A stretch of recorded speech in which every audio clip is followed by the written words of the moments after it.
everyone. Welcome to Health Live at Seniors Today. We are delighted to have here with us veteran ENT specialist Dr. Divya Prabhat, who will speak and answer questions on hearing loss in the elderly. Dr. Prabhat completed his undergraduate and postgraduate studies from the GS Medical College, and that's the KEM hospital, and then worked as a lecturer there for 4 years. He's trained in ear surgery for deafness from Germany and has done cochlear implant training at the Royal Australian Hospital, Melbourne. He is the author of 4 books on ENT, of which Practical ENT is in the 31st year of publication. He has published over 40 published research articles in various national and international journals and is on the editorial board of 4 index journals. He has delivered over 400 lectures at various conferences. And he's a consultant to the online site pediatriconcall.com. He's a section editor and author of the ENT section of the IAP Textbooks of Paediatrics, Textbook of Adolescent Medicine, the IAP Culture Atlas of Pediatrics, and a textbook of tropical allergy and asthma. He's the head of the department of ENT at the Wadia Children's Hospital in Mumbai, and is also a consultant at the Jaslok, Raheja Fortis, and Bhatia hospitals. He's been a guest speaker at various World Congress of ENT at Sydney and Cairo, and also at the AAO Washington. He's an examiner for the MBBS, DORL, and MS examinations. Dr. Prabhat was president of the Otolaryngologists of India, that is in 2000, and nominated in the top doctors from 2013 to 2021 by India Today magazine. We are delighted to have you here with us, Dr. Prabhat. Welcome to Health Live at Seniors Today.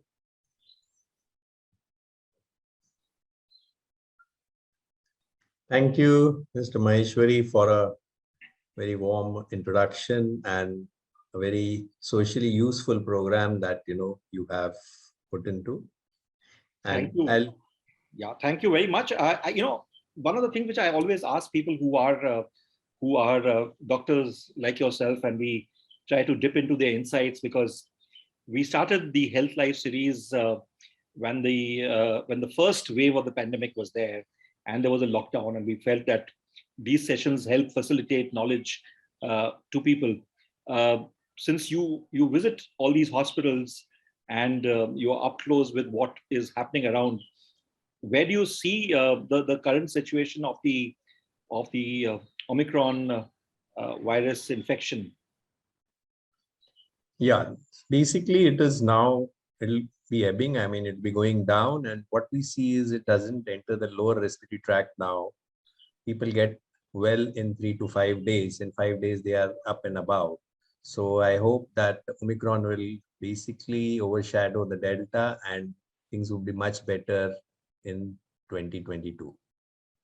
But doctor, one thing which we have seen is in a city like Mumbai, where we are seeing numbers which indicate ebbing, but there are a lot of people who are testing by home kits, and because the one of the problems with COVID is, and unlike malaria and dengue and everything, is that it basically locks you up in the house, and no domestic help is allowed, and you are kind of you have to be just caged in your own home, especially if you're in a housing complex. But the numbers haven't really gone down in Delhi. Yesterday I saw the numbers in Bangalore were over 18,000, etc. So is there something that you yourself, as since you are on the front line virtually and you have a lot of patients whom you interact with, what would you recommend, other than the masking and all of that people are looking at? Is there something special that you would suggest to our viewers and listeners here? Basically, we should continue the social distancing, masking, and hygiene itself, and be mentally relaxed. I mean, don't get perturbed, don't get panicky. It is not causing the type of things what you see on TV or things which are coming from WhatsApp University. So basically, just off your TV, don't go and be driven by media. Just sit back and relax. We don't find patients in ICU with this present condition. Thank you for those words of advice. Well, you can ignore some media, but do keep in touch with what we are doing at Seniors Today. We are fairly responsible in our approach, if I might even say it myself. And uh, we do look at uh, doctors like Dr. Prabhat who are here, and as you know, that we have had very senior pulmonologists like Sujit Rajan, like Aditya Agarwal, and the like, who have come here and spoken to all of you. So now over to you, Dr. Divya Prabhat, for your session on hearing loss for the elderly. Those of you who have questions, as always, put them on the Q&A tab, and do mention your age and your gender, because that will help Dr. Prabhat address your queries better. Over to you, sir. So we'll go and address the issue of hearing loss in the elderly, as Mr. Maheshwari has told you. Now, the ear is one of the most important organs in the human body, with the same similar concept that it is the first organ to be developed in the human body. At 20 weeks of gestation, that is in the womb itself, the adult ear is fully developed. You must have heard stories of Abhimanyu and Mahabharata and all. So it is the organ which is developed even in utero, and at birth, the ear organ is cochlea, that is fully developed. So the importance of a fully developed ear is not only important at birth, but even before that. Now, in our country, the population dynamics is changing, and we find the elderly population from originally a pyramid is going towards an inverted pyramid. Now, this is the hearing organ which is responsible for all the sounds that we hear, and I'll just briefly take you over to it. Now, when we have this is the part of the ear which is the inner ear. It takes sounds and goes to the brain, and therefore in the brain we have the hearing center that you see. Along with it is the visual center. Now, this hearing center develops only when sound enters the brain. When the sound stops entering the brain, the channels from the ear to the brain do not develop, and the hearing center is lost to the visual center. So the development in the brain only occurs when we hear the sounds, and these thaw the freeze pathways going to the brain. Now, what happens that when the hearing is affected, things like lip reading come to the rescue. We are very smart. The lip reading we catch up, and some of us are such good lip readers that they can anticipate and find out what the person in front is talking. But as Pradyumna just said, that we are facing a pandemic now, and because of that, masking is one of the very important factors which have come in. So masking prevents this lip reading totally, and understanding speech becomes much, much more difficult. So lip reading is out, which was to the rescue to understand for a hearing problematic person. Now, the basic mechanism of hearing, to sum up, goes in this manner.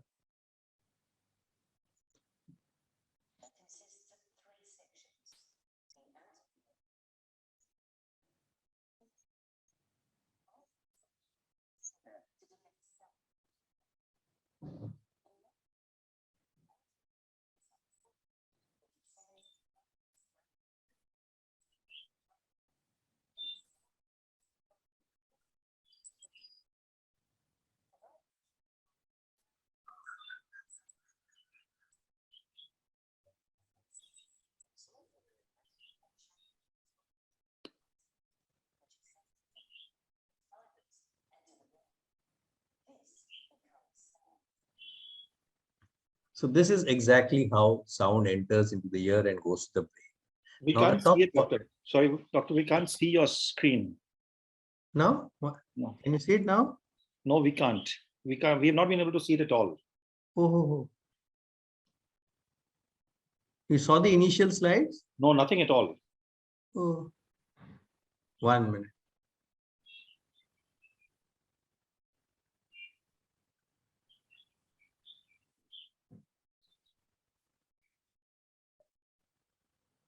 I have done share the screen. It worked all right earlier. 1 minute. I'll do it again. Yes, please. Yeah, it's now sharing. Sorry. Now sharing. Yeah. Okay. Yes, absolutely. Okay. So just run through it. Yeah. So the human ear is one of the most important organs in the body for the simple reason that the inner ear or the ear is formed to that of an adult size even at newborn, in a newborn. And at 20 weeks of gestation itself, the ear is fully formed. As you have heard the story of Abhimanyu and all in the Mahabharata. Now this gives you the importance, how important the ear is. Now the thing is that in the human body, I mean, and the ear is placed in an organ which the bone, which is the petrous bone, and it is the hardest bone of the body. So it is most protected organ as well as the first forming organ in the body, and that gives the importance of the ear. Now, in our country itself, the you can see the pyramid of age, and this will change as time is concerned, and the pyramid will become an inverted pyramid with time. This is how the inner ear is seen, and we'll just go into the basic of it, that the inner ear collects sound which goes to the brain, and these are the auditory or the hearing parts which are formed, which lead to the hearing center. Now this hearing center would not develop if the sound does not enter the ear, and the brain part of the hearing center gets occupied by the visual center. So if we do not use the hearing part, the brain does not develop. So this is one of the most important messages that I would like to give you today.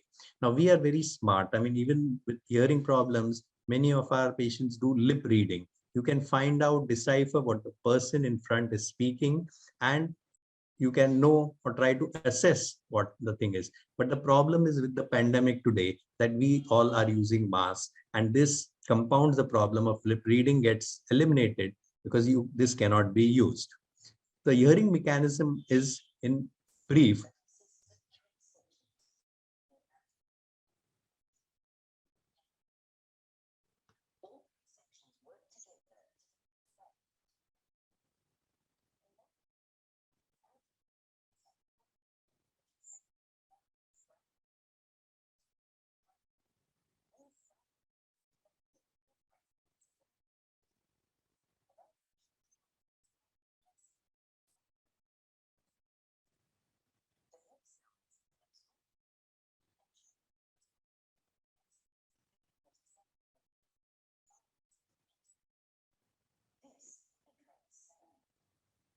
So this is how sound is formed and it enters the brain.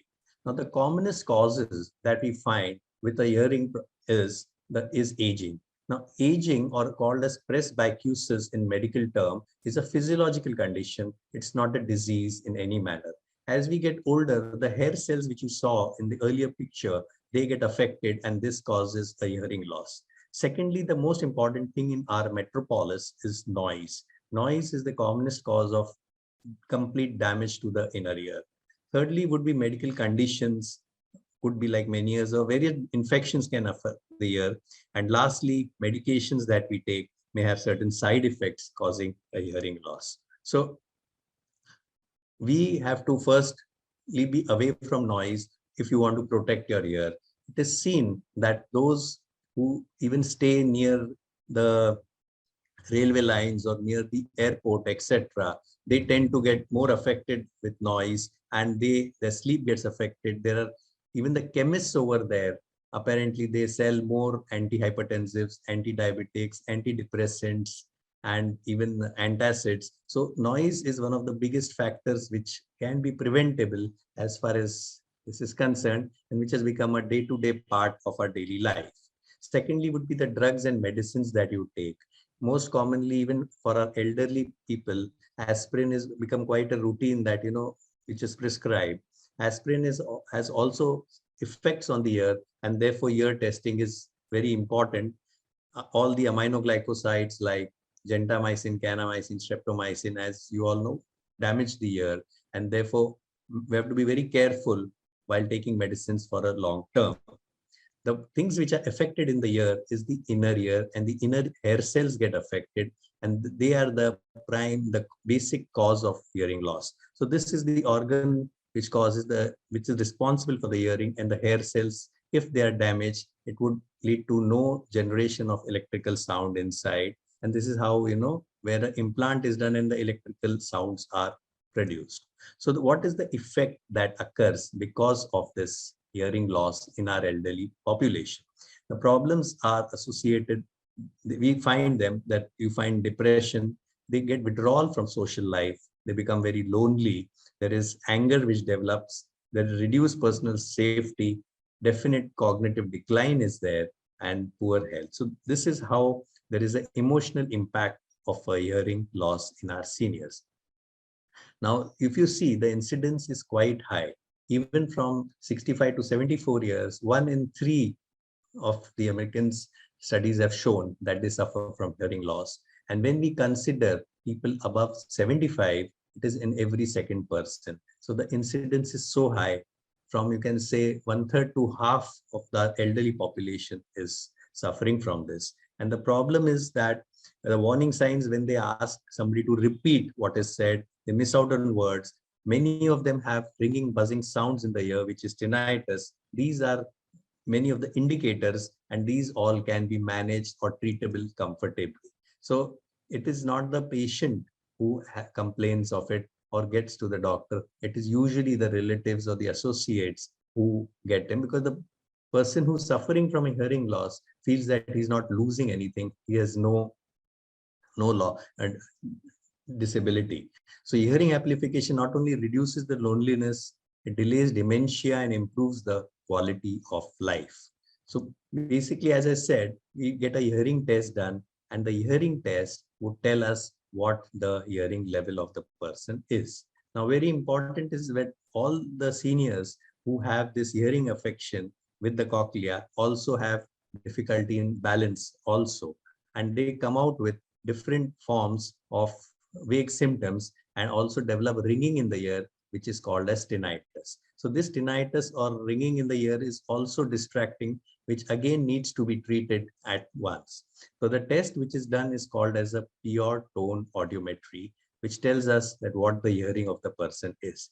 So there are two types of sounds that are seen. One is what we hear from outside is called as air conduction, and what we hear our own sound is the bone conduction. So these two types of sounds we have.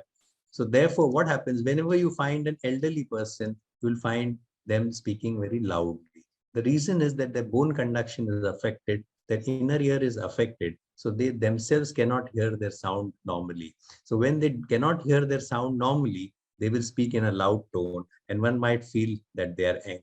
So it's always that a sensory neural person would speak loudly, and generally, if you may feel that they are appearing angry. It is not. The reason is that one does not hear one's own voice normally.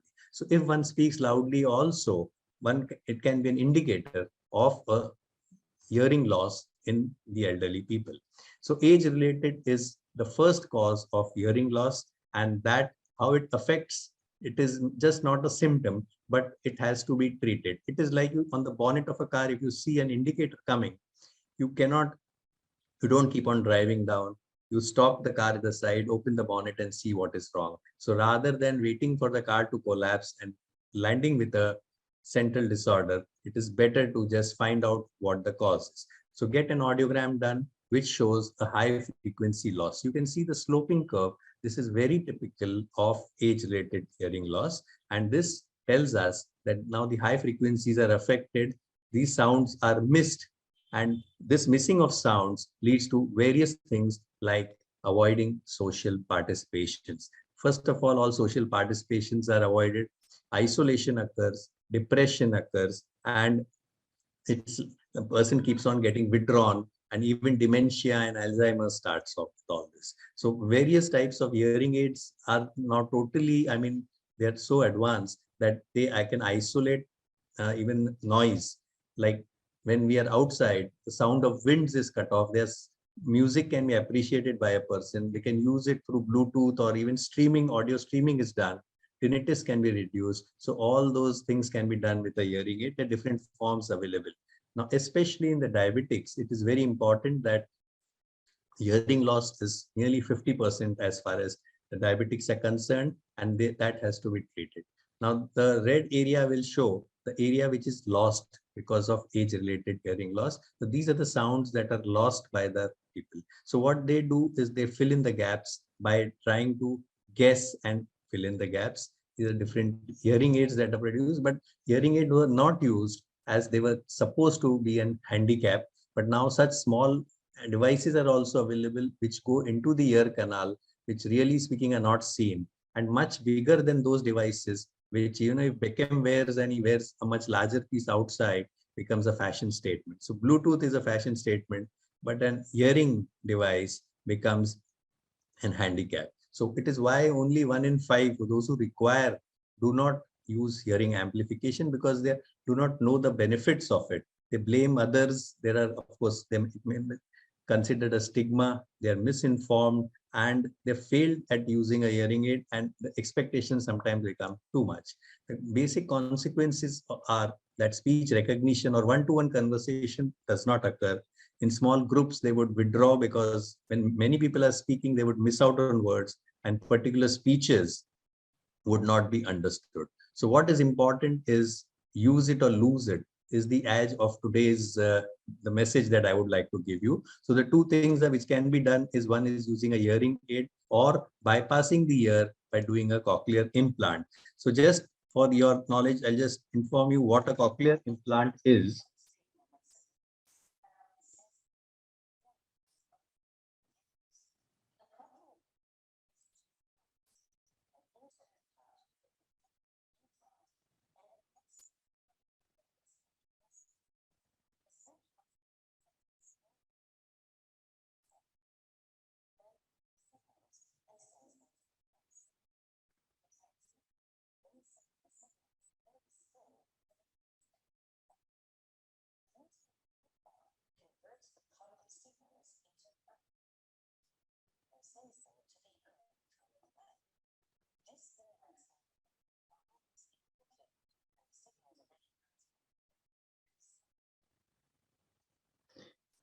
So basically, this is a picture of Mr. Gujral, the very famous artist. He got an implant done in the year at the age of 75.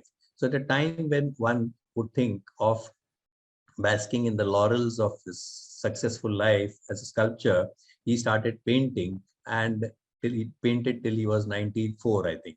So this would definitely not only change the life of a senior person, and what happens that with hearing amplification, it is that when we are missing words, the thought process gets affected. The mental faculties get occupied in finding out what is being heard. So the further actions get affected because all energies, mental energies are towards that. This is about the mobile, of course, for the youth, that one of my articles, but this is another topic by itself.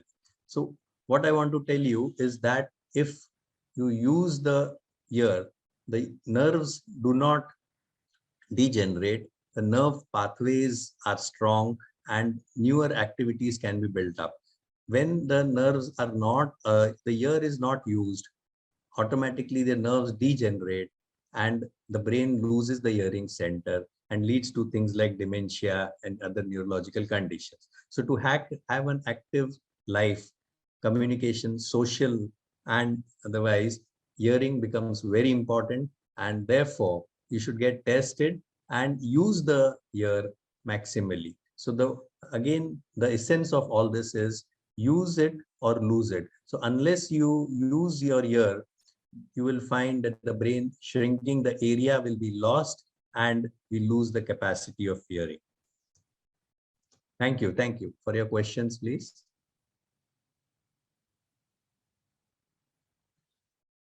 Thank you, Doctor, for this very extensive presentation. And we have quite a few questions that have come in already. And I'm going to go to the questions right away. So the question from Mr. Rajpal Singh, and even as I'm going through the questions, perhaps there are more of these, but which hearing aid is the best? Most of the hearing aids are quite similar because their work is amplification of sound. There are different types of hearing aid. Earlier, we used to use pocket ones, but instead of pocket ones, now we use post behind the ear, in the canal, completely in the canal. So depending on your cosmetic acceptance, use that type of a hearing aid. The results of all of them are the same. The only difference is the cosmetic one and therefore the cost.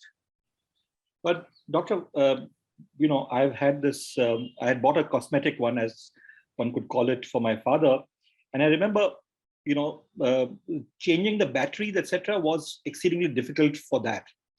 While it is programmable and all of that is there, but is that now better, or is that, still the same? The battery thing is a thing of the past now. It is like your mobile phone, like you can directly charge it and the hearing aid gets charged. So you don't require to remove the battery or change the battery. So battery thing is eliminated now in many of the hearing aids. Right. Thank you. We have a question from Mr. Brij Duggal, who's 78. He asks, lately I started reduced hearing in my right ear. Sometimes my ears pain. What should he do? Basically, he should get his ears checked up, because hearing loss would be one issue, but I would just like to tell him that hearing loss in the elderly does not cause any pain. So that is a painless condition. Probably he must be having something else rather than just a hearing loss. Right. Thank you. We have a question from an anonymous attendee who says, I wear a hearing aid but still do not hear well enough. Is it inevitable to hear less with age? It is inevitable, but if you constantly use your ear, then your hearing would not progressively go down, because the brain gets rewired and even develops. The brain is much better than a computer. So it produces alternate routes, and therefore you can prevent this fall by using the hearing aid or using any amplification of sound in a proper manner. Now, if you cannot hear this properly, which means your hearing aid or the machine requires to be, altered, or needs to be, you can program what we say nowadays. We have a question from Mr. Brijendra Kumar, who's 76. His question is tinnitus a treatable condition? Yeah.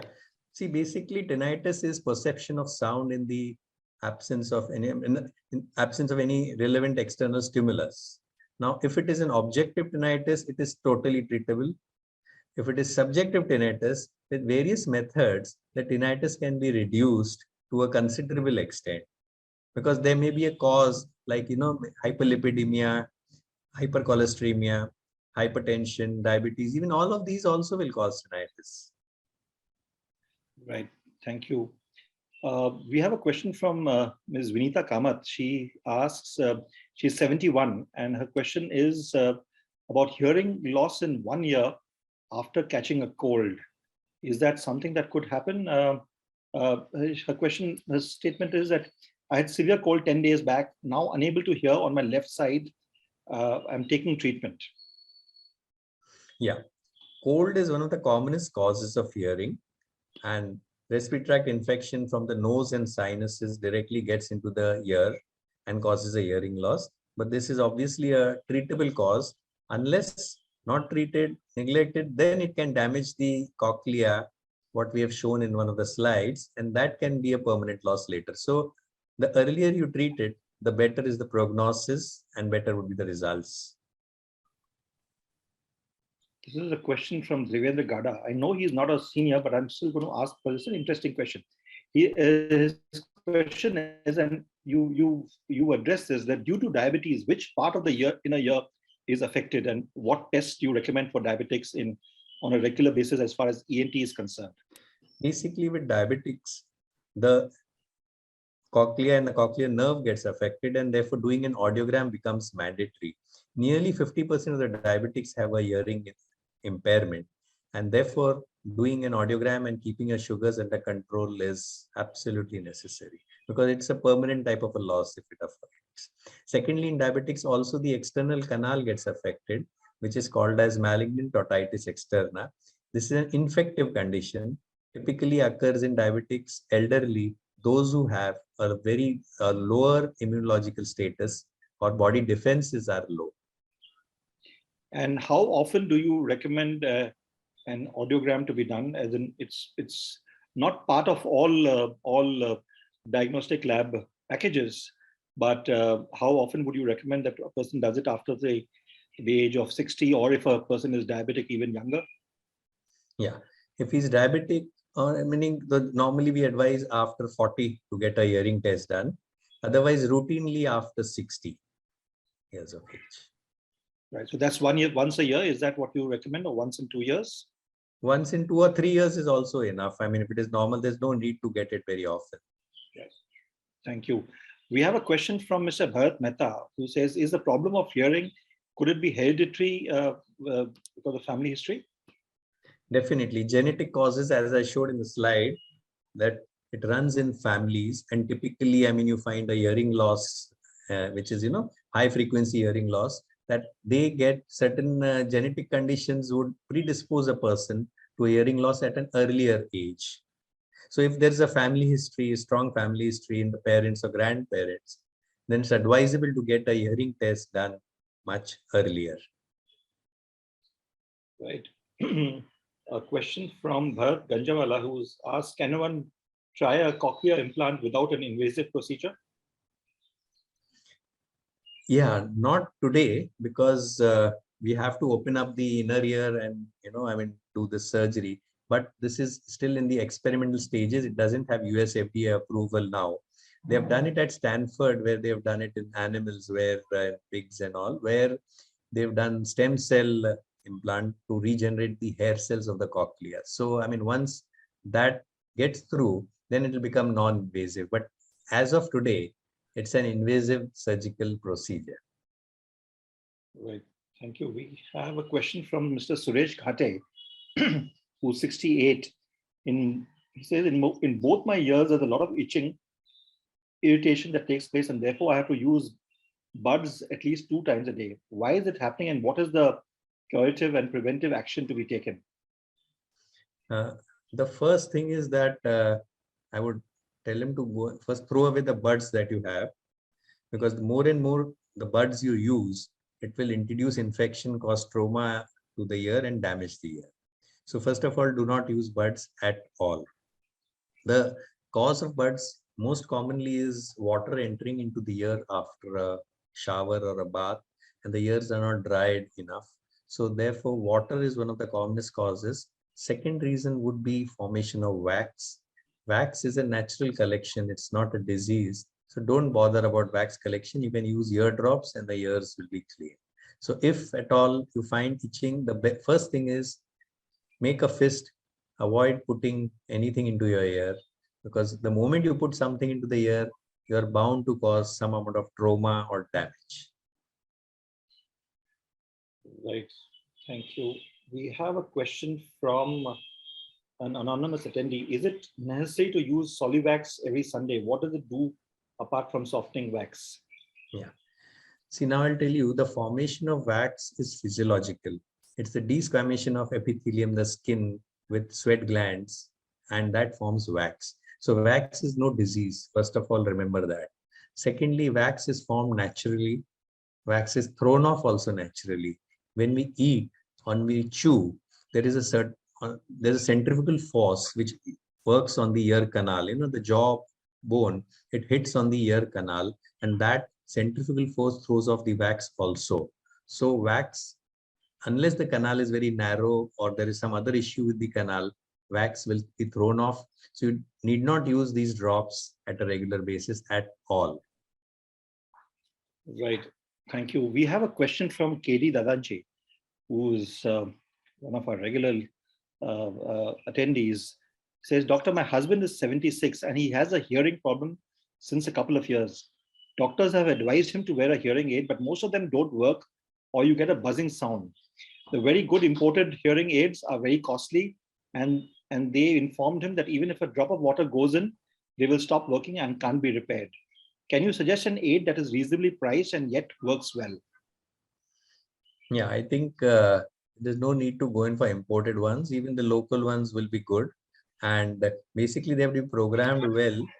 And I mean, I don't think I should still persist and use a hearing aid. Try to use ones which will, cut off the sound or get them programmed well. And he can get, because much better, the whole technology has changed now. In fact, all these programmable ones, you can do it from a phone itself. You have various apps where if you're supposing crossing the road, it will cut off the traffic sound. If you're at a station or you're at the airport, the background noise is cut off. The wind sound gets cut off. So it makes speech more intelligible, actually. It makes speech much clearer. The frequencies which are affected, they will be amplified more as compared to the other. So it can give something like a normal speech. And since with technology improving daily, much better aids are available, they should go in for them, and they're becoming cheaper also with time. Right, thank you. We have a question from an anonymous attendee who's a male 69. He said that sometime wax-like substance forms into minuscule balls and that rolls out from his ears. What is this, and is there any cause for worry? As I said, basically wax is a natural collection. And this wax, which is a natural collection, also has certain antibacterial properties. Wax is rich in antibacterial agents, immunoglobulins. In fact, I'll tell him, he'll be happy that in those whom we see wax, we don't see infection in the ears. We are happy that there won't be infection in the middle ear also. So wax coming out should never be considered a disease. It should be never considered a pathology. It is a natural phenomena. Some of us genetically are prone to excessive wax production. You cannot do anything about it, but do not use buds and do not get bothered by it. We have a question from Dr. Om Prakash Agarwal, who asks, is hearing loss caused by trauma or accident? Is it curable? Hearing loss when it's caused by trauma or accident, is it curable? Yeah, I would like to tell Dr. Agarwal that it depends where the damage is. Now, if the eardrum or the ear canal has got damaged, it's a conductive loss. So any trauma or damage which occurs in the external ear, occurs in the middle ear, is totally treatable. The hearing becomes normal as before the injury or accident. But the hearing which is affected in the inner ear or in the nerve or at the brain level will be permanent. So it depends where the injury has formed. Thank you. We have a question from Mr. Prakash Munshi and from Mr. Narendra Shah about the impact of mobile phones on hearing. What is it, and what should one do to ensure that your ears don't get impacted? Yeah, I mean, it's absolutely, I mean, we have seen so many patients who have used the mobile for long periods of time, or even with a single call, I've seen them, they have come with a hearing issue. So basically, excessive use of mobile phone does damage the hearing. It is, at least I can say, it is not good for the ear. And what one needs to do is keep calls as short as possible, or use the speakerphone or a landline if one has long calls. So, I mean, we have a lot of studies also on this, and we have patients who we have shown that for mobile radiation, we have to keep away to protect the ears. But doctor, mobile phones are now part of our lives, and there's really not much that we can do. And especially, for those of us for people like myself who are not yet senior and who are working from home, most of our communication is done on the mobile phone. A whole lot of us, and I'm sure people here also, have done away with their landline phones and now only use a mobile phone as their primary phone. So clearly there has to be some solution to the whole issue of how do you do. It's not really possible to put the speakerphone on all the time.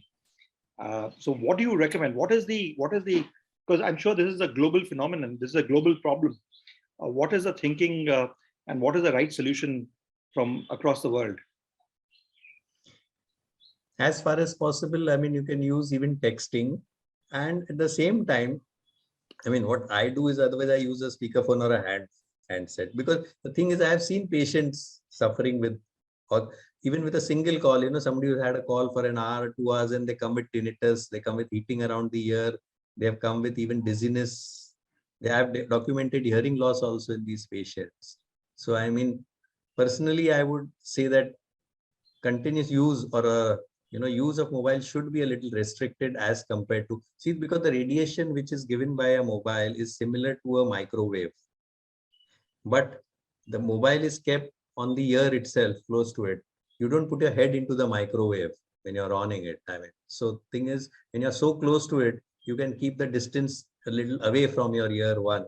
Secondly, don't keep it close to your body. I mean, it is written even in the manual of the Apple phone that, it has to be so many millimeters away from your body, so many millimeters away from, it's all hidden in the uh, full, you can say, na, when you buy a phone, all the things they have Fine written print. about it. So, so I mean, if you feel it is too necessary, use it. But I mean, you should also be aware that of the damage that it can cause to the ear or to the inner ear. And Doctor, what is your view about the various earpieces that are there? There's, some which is in ear. There are these pods that are there, which you fix it. The Bluetooth devices. How damaging are these for the ear? So you may not stick your mobile phone to your ears, but then you have these which are connected. Uh, So these devices have to be, again, the volume has to be well under control. If you keep the volume too loud, as I've shown, that noise-induced hearing loss is the commonest cause of hearing loss in our society today. So so typically when we do an audiogram, we find a dip at 4K, 4000 hertz, that is. And the fact that when you can see that 4000 hertz is getting damaged, it is the most sensitive frequency of the human ear. In the whole cochlea, it is this 4K which is facing the outside sound. So all the brunt is borne on 4K. And typically we see the audiograms in these people who excessively use it, the 4K dipping down. So somewhere the noise is affecting the ear. And I would suggest that if you can keep the volume lower as much as possible, it would be beneficial. Because this is a permanent loss. This is not a temporary loss. Because there are two things: when we are exposed to noise for a short time, in the ear, there is a temporary threshold shift. The hearing goes down, but if you give the ear rest or full night rest, for example, again, next day morning, the hearing will come back to normal. But if that noise, one is exposed to that noise continuously or regularly, it becomes a permanent threshold shift, and that will be not treatable. We have a question from Yasmin Todiwala regarding noise. He says, I'm 72, but I can't tolerate loud noise, even sometimes TV sound. Why does this happen? Yeah, very paradoxical, good question. That this is, see, again, in the elderly population, they have a hearing loss. But when you put the TV on a louder volume or there is a noise, it affects them more. Because what happens when the ear gets damaged, it is the protective features of the ear also which get affected. In the ear, we have a primary and a secondary filter. Filter meaning, supposing there's a loud sound like a firecracker or any blast. By the time we put our hands on the ear, much before that, our ear has a reflex protective mechanism that filters these sounds. Before the hands will go to the ear, the sound would have otherwise already damaged the ear. So when one has a hearing loss, or what you can say age-related elderly person having a hearing loss, the neural filters, all secondary filters in the cochlea also get affected. So when you raise the sound loud, that filtering is also affected, and that will irritate them, that will damage. So it is very paradoxical, hearing loss plus getting troubled by loud noise. Right. Thank you. We have a question from Mr. Rohit Desai, who says, my sister had got her ears totally damaged 40 years back during some chicks infection. She can't hear totally. Any solution now? Her nerves are damaged. Yeah. So if the nerves are damaged, there are two things. If the speech was already developed in the past, if the speech is developed, then a cochlear implant will help to convert the sound energy to electrical energy, which is directly connected to the nerve. But if the speech has not been developed, then there is no solution to this. One will have to think of sign language or lip reading or those things. Right. We have a question from Uh, from Mr. Dilip Desai says, I'm 73 and having giddiness for the last few days. As per the ENT specialist, it's because of hearing loss. How far is this true? Yeah, as I'd shown in one of the slides, that the inner ear has two parts. One is responsible for the hearing and the other is responsible for the balance. And the balance majorly in the human body is controlled by the inner ear. So many conditions which will affect the hearing will also affect the balance of the other. So it is true that if your hearing is affected, your balance will also become weaker. There's a question from Bushra Tasneem who asks, does the diet also affect hearing? Definitely. As I said that in diabetics, nearly 50% of the diabetics have a hearing loss. But at the same time, those who have hypercholesteremia, that is the cholesterol levels are high, the triglyceride levels are high, all these metabolic conditions, what we call, will also affect the hearing. Right. Thank you. We have, Doctor, we have questions flowing in like crazy. And but it's amazing that you've answered around 30 odd questions already. Thank you. We have a question from Mr. Shahid Mohan, who says, I have ankylosing spondylitis. I got audiometry done, and that showed a loss of high frequency sounds, but I can hear with the headphones clearly. So what is correct? Which is the best earphone? The cost varies from 15K to 3 lakh. I'm 66 years old. See, as far as the cost is concerned, I think the larger hearing aid he uses, the better it is. Then instead of using a in the canal or completely in the canal, he can use a behind the ear hearing aid, one which is behind the ear, because it will have a larger area of catchment of sound. So he will benefit better and it will be much cheaper also. Right, thank you. There's a question from Shahnaz Vanavati, who says, my mother is 87, a diabetic, and has developed a speech discrimination problem, which is why hearing aids don't work for her. Is there a remedy for this? Yeah.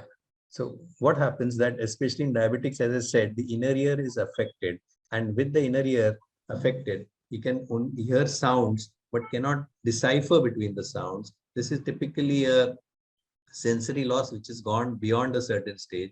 It's very difficult to, I mean, if the speech discrimination is down, yeah, she'll have to consider using a more, you can say, higher channel hearing aids. Like you have hearing aids having one channel, 3, 5, 7, 12. So you have to go in for a higher channel hearing aid. Right, thank you. We have one more question from Mr. Rajpal Singh. He says, ask any exercises you would recommend to improve hearing? Basically, doing a Valsalva's maneuver, which is forced expiration on a closed glottis, will open up the eustachian tube. You can pinch the nose, keep your mouth closed, and blow air in the cheeks into the ear. So this will push in the sound, the air, open the eustachian tube, and ventilate the middle ear. So it will help in movement of the eardrum also. So for conductive losses, this is a good remedy to improve your hearing. So you can just do blowing exercises. But is this fine for even people who do not have a problem? No. Everybody can do it, but especially if most commonly when the eustachian tube is blocked, this will open it up and treat a conductive loss basically. But everybody can do it so that at least the eustachian tube remains functional. Especially what happens then when they go in a flight, they complain that my ear gets blocked, or when in a high speed lift, the ear gets blocked. So by doing this, once the eustachian tube is functional, this ear problems will not occur because of heights, because of travel, because of colds, etc. Doctor, can I request you to just show it to us once again a little slowly? So basically, with between your thumb and the index finger, you just pinch the nostril, keep your mouth closed, blow your cheeks. You will feel a sensation in both the ears. And if you don't feel it, that means the eustachian tube is blocked. So what you can do is you can do this blowing exercises 4 to 5 times a day. for maybe a 15-20 days, and then you will find your eustachian tube opening up. So this will help the middle ear to be open. It will oxygenate the ear, and majority of the ear diseases like perforations, etc. in the ear occur because of this. So once the eustachian tube is fine, next time when you get a cold, it will not affect the ear. When you're traveling, as I said, would not affect the ear. So doing blowing exercises is not only useful, it will prevent damage during plane travel also. Thank you, Doctor. We have a question. Somebody has asked me to take his question from Nimish Shah. His question was, in metropolitan cities like Mumbai, at what age does hearing loss start, and at what age does it start as per your experience? See, we find hearing losses even in the younger population. Now we are talking of the elders, but even we see it at, you can say, 40. So if one is exposed to noise, if one is taking aspirin or has any other medical problem like diabetes, etc., or one has a family history of hearing issue, one keeps on getting cold quite often, or as I said in one of the slides, that feel that you miss words, or you have to ask, pardon me, can have. So thing is, if any of these symptoms are there at 40, one should get otherwise tested. Doctor, there is a supplementary question which is from Mr. Desai about his question about giddiness. So he asks, will your hearing aid help cure the giddiness? Yeah. So basically, again, coming back to one of the slides, that if there is an amplification of sound in the ear converts sound energy to electrical energy, and this electrical energy which travels via the inner ear nerves, from the nerves to the brain. So when these electrical activities occur, the nerve regenerates, and that will help in maintaining balance also.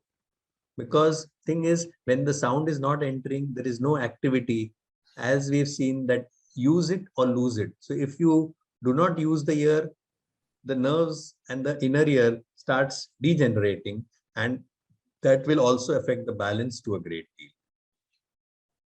Right. We have a question from Mr. Alan Fernandez. He asks, are you based in Mumbai? So I will answer that yes, Dr. Divya Prabhat is based in Mumbai. And where do you practice from? And is there a way in which they can reach you? I think I'm based in Mumbai. I'm based at Dadar.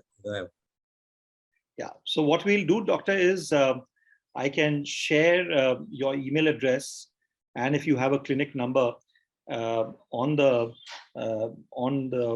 takeaways when we carry, and so we will carry this the edited video as well as the takeaways on Monday on Seniors Today, and you can have a look at it. And at the end of it, we will mention the coordinates where you could reach Dr. Divya Prabhat in Mumbai. You can reach him via email, and if there's a number, he could also, we could reach him on that. In the meantime, there's an announcement coming up, so please don't go away. Thank you, Dr. Prabhat, for being here and for this very explanatory presentation that you had, and for answering around 30 odd questions so patiently. I'm going to request you to hold on, everybody, and I'm going to request our producer to make a small presentation. So as we speak, we've just about closed the latest issue of Seniors Today, which is going to be out later this evening. This is what the cover is. Now, it's an annual exercise that we have now our second year, where we look at the 50 most influential seniors. They're all 60 plusers, but they have made a significant impact on Indian society. It is right now not up on the website, but it will be up in the next couple of hours. So you can go to seniorstoday.in and download it. But I'm going to give you a quick look through of the magazine just for your thing. This is the first time that is being shown. You are seeing it, all of you. So this is what the contents are. As I said, we have a thing of most influential seniors. We have resolutions for a healthy and hence happy New Year. There are our columnists, Mr. Nagesh Alai, Mr. Prabhakar Munkur. There's Dr. Nandini Saini, who is talking about keeping your medical schedule. Dr. Beenal Dave, whom we've had in the past over here, a leading physiotherapist. She's talking about staying fit like a gift of self-love. Some of you may remember when she was here taking our session on December 25th, I had made this open request to her to write this article. So she's there. Mr. Navneet Sahni is talking about his travel piece, and there's our regular music columnist Narendra Kusnoor, who's talking about Punjabi songs which are beyond Bhangra and the Shadi songs that are there. What is the list like of the most influential seniors? I'm not going to ask. I'm going to request the producer not to show it, because for that you need to go to the website, see the list yourself. Think about. My suggestion is think about who you think would be in the top 10 or top 50 if you can, and see if your list matches ours. And perhaps we should have been doing a contest around it, but I don't think it's an appropriate thing to do. So we do look at it. It will be there. We are now at 6 o'clock, and it'll be there in a couple of hours from now. Thank you, Dr. Prabhat, for spending so much time on a Saturday evening with us. And for all of you over here, stay safe. And we will be there once again next Saturday with our next session of Health Live at Seniors Today. Thank you once again, Dr. Prabhat. Thank you. Thank you very much.